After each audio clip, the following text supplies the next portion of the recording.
Each step marks a day towards healing, but many days it's a step back in time to the day the nation closely watched the horror unfold. Breaking news, 26 people dead. Church shooting, the worst mass shooting in our state's history. By a man they will only refer to as the shooter. He started shooting people. They're still identifying people and collecting bodies. I'll know it when I go one entire day that the subject doesn't even come up.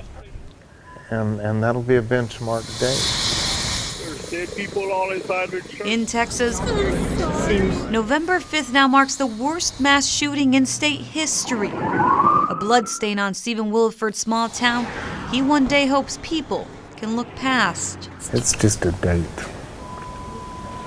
It's just a date. But in his heart, it's a day the community he's called home nearly his entire life and his friends came under attack, leaving 26 people dead and another 20 wounded.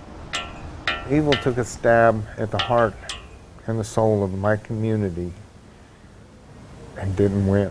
A community drawing on each other's strength. I've seen people that have lost so much, and they still struggle. I can't deny that. We still struggle.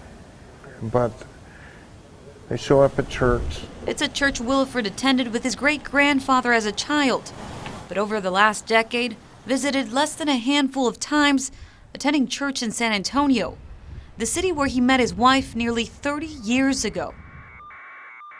But on that Sunday, he says fate, set forth by God, kept him home and tasked him with a mission. It was just a focus that I have to stop him, and that's what the focus was.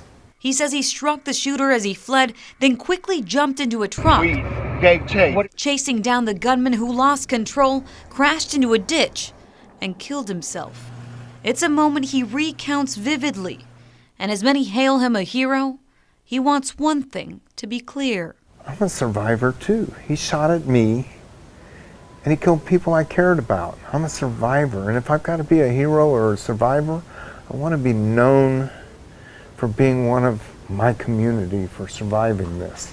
I want to be known for being a survivor, because I am. And don't separate me from my community. Today may mark the one-year anniversary, but to this small community, it's just a small glimpse into a long journey of healing. Addie Guajardo, KENS 5 Eyewitness News.